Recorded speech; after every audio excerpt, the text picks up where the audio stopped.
Hi everyone, welcome to Random Thoughts with Alex. In this video I'm going to look at my top 10 Hugo Award nominated novels that did not win the Hugo Award. A little while ago I did a video about my top 10 Hugo Award winning science fiction novels, and I really enjoyed doing that, so I decided to do a follow-up. I read about 30 science fiction novels that were nominated for the Hugo Award but that didn't win. That's about as many novels as I read that did win the Hugo Award, so I figured I could make a ranking of those as well. So in this video I will look at which novels I think were the best 10 novels that were nominated but didn't win. I will discuss how they compare with the novel that actually won, to the extent that I can if I read the book, and I will take a look, is there any of those nominated novels that I think should have won but didn't. And particularly, I will also look at, are there any books, classics, that were not even nominated but that should actually have won the Hugo Award because now they're considered classics. So, at number 10, I have Dan Simmons with the book Ilium. That was nominated in 2004. That's the year when the winner was Paladin of Souls by Lois McMaster Bujold. I have not read the winning book, so I can't really compare. I think Ilium is a very good book. I really enjoyed reading it. I wouldn't consider it Hugo Award winning material though, so I guess the choice was justified. This book is part one of a two-book series. The sequel is called Olympus. I really enjoyed this book, but it is kind of convoluted and confusing. It's about some kind of a reenacted version of the Iliad that's being played out on Mars. It's a little contrived. I don't find it as good as Hyperion. That's the most famous book written by Dan Simmons. But still, it's definitely a very good book, and I think it deserved to be nominated for the Hugo Award. On number 9, I have Greg Bear with Blood Music. That was nominated in 1986, and that's the year when Orson Scott Card won with the book Ender's Game. Now, Ender's Game is one of my favorite science fiction books of all time, so obviously I think that deserved to win.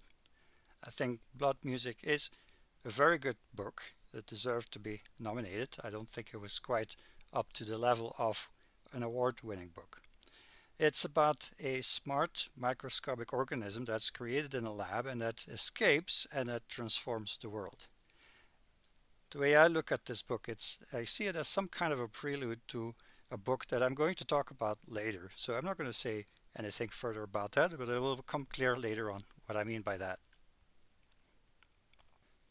On number 8, I have James H. Smith with the book The Witches of Caris.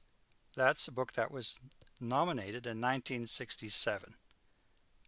And that's the year when the winner was The Moon is a Harsh Mistress by Robert Heinlein. Now, The Moon is a Harsh Mistress is a book I've read. It was in my top 10. So clearly that book deserved to win. And I don't think The Witches of Caris is quite at the level of a Hugo Award winning book. And I was actually surprised to see it as a nomination because when I read it, I really loved the book. I think it's a great book, but to me it read kind of like a science fiction pulp novel. I had no idea that it had been nominated when I read it. I thought it was a very humorous book, very funny. I really liked it. It's about a man who rescues three girls on a planet only to discover later on that they are witches. And then he's stuck with them. He's traveling on a spaceship with these three girls and they're getting into all kinds of trouble. But because of their witchcraft, they're also able to get out of trouble. As I said, it's a very funny novel. It's definitely a book that I would recommend people to read. It's a book that doesn't take itself very seriously, and that's the way you have to read it. I think It would be nice to have more books like that, actually, particularly in science fiction. On number 7, I have another book that doesn't take itself too seriously, and that's Millennium by John Varley. And that book was nominated in 1984. The winner that year was David Brin with Startide Rising. That's a book I haven't read, so I can't really judge the comparison. Like the others I've discussed so far, I think this is a book that was worthy of nomination, but not quite at the level of a winning book. It's kind of a bizarre time travel novel. It's about people in the future that are abducting people in the past who were about to die anyway, uh, because they need the genetic information. However, they have to be careful not to contaminate the past, and that's why they typically choose people who are about to disappear, never to be seen again, but due to some incidents, they are, by accident, contaminating the past anyway. It's quite a strange book, but I quite enjoyed reading it. On number 6, I have Robert Silverberg with The Book of Skulls. That's a book that was nominated in 1973, in the year that Isaac Asimov won with The Gods Themselves. The Gods Themselves is a book I've read. It was not in my top 10. It was not in my honorable mentions either. And I've discussed why that is the case in that other video. But I do think that Isaac Asimov with The Gods Themselves deserves the Hugo Award more than The Book of Skulls does. So clearly this was a justified choice, at least in my opinion. The book is about a group of people who are looking for a commune of people where the people appear to live forever. They appear to be immortal. It's quite an interesting thought that is being discussed there. What does it mean to live forever?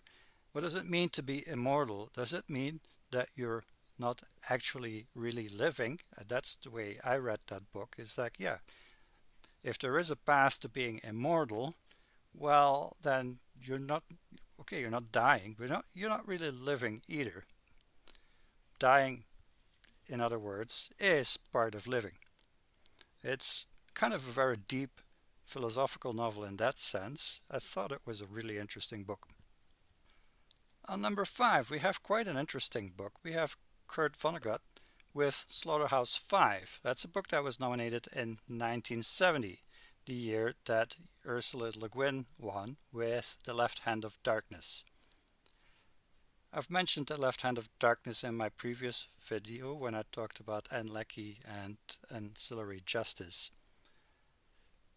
I think this book is winning caliber, but the reason why it didn't win, my feeling, is because it's not really a science fiction book. It has science fiction elements, but it was kind of more of a mainstream novel with science fiction elements rather than a real science fiction book. And it's the first of a number of books that we can mention that are like that are nominated because they're so exceptionally good, but they were not selected probably because they were not full-fledged science fiction novels.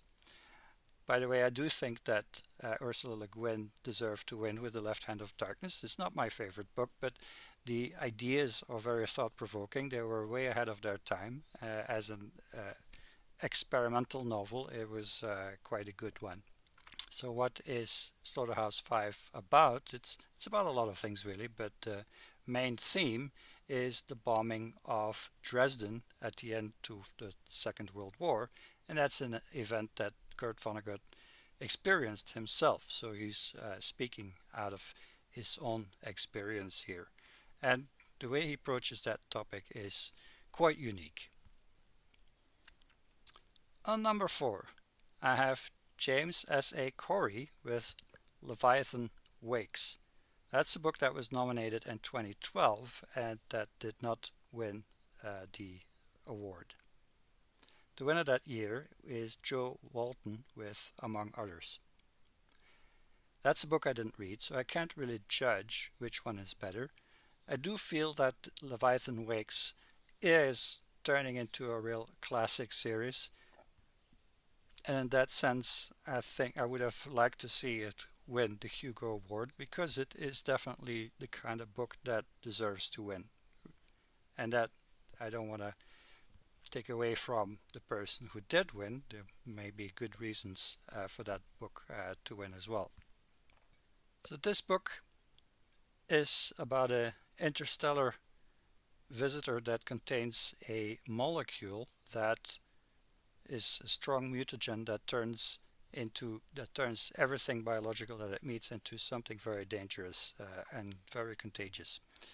It's set in a future where asteroids are being mined, where Mars is being colonized, and that theme of that molecule that is transforming people in something completely different reminded me of Blood Music, and that's why I mentioned that I was going to come back to that novel. But the take that Leviathan Wakes has on this idea is completely different. Here is clearly a destructive force. There is also a plot line where people are actually trying to weaponize that molecule.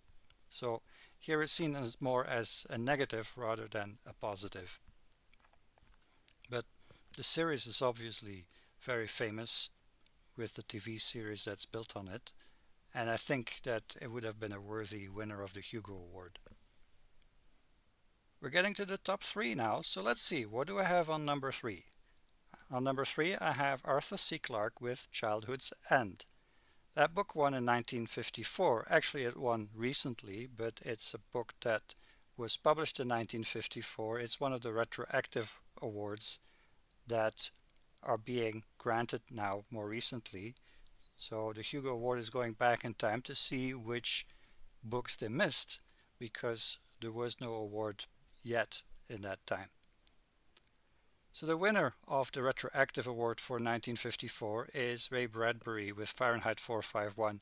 And that's obviously a much more famous book. It's a book that has had mainstream success. It's a mainstream classic as well as a science fiction classic. And in that sense, I think it's a good choice.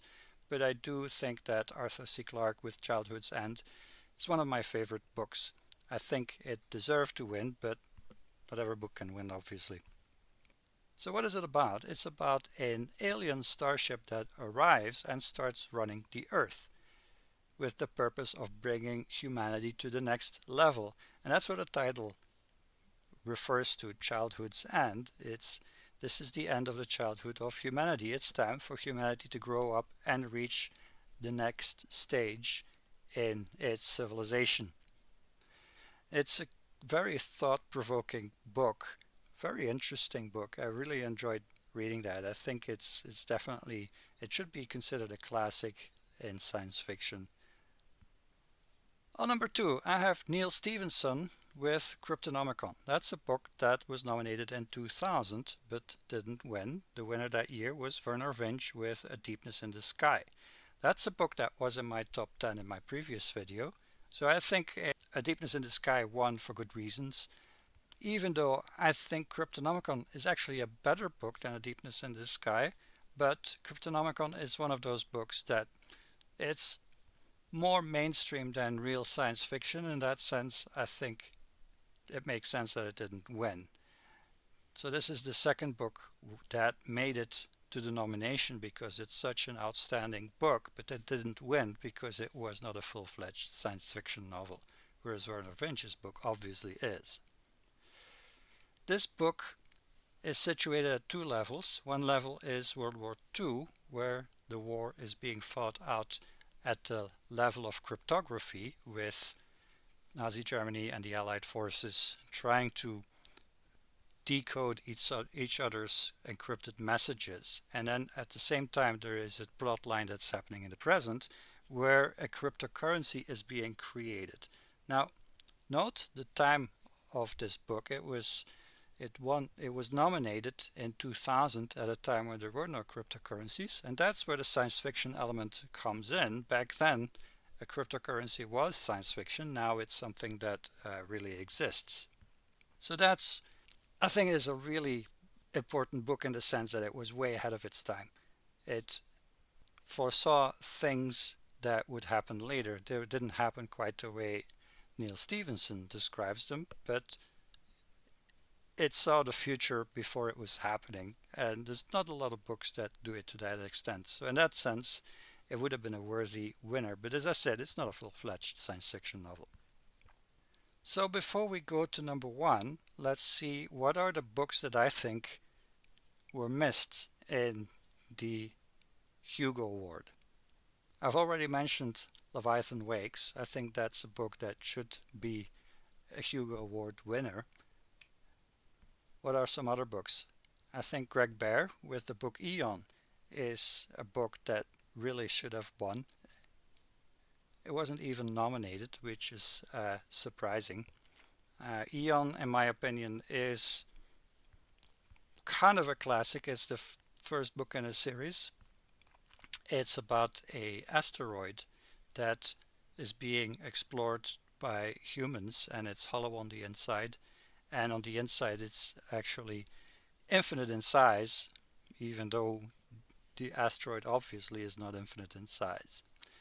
It's a book that clearly lent some ideas from Rendezvous with Rama by Arthur C. Clarke, but it takes a very different direction on that idea, and I think Eon is a science fiction classic in its own right. It really should have been a Hugo Award winner. Another one, obviously, is Arthur C. Clarke with 2001: A Space Odyssey. That book was based on the movie, a project of Arthur C. Clarke and Stanley Kubrick.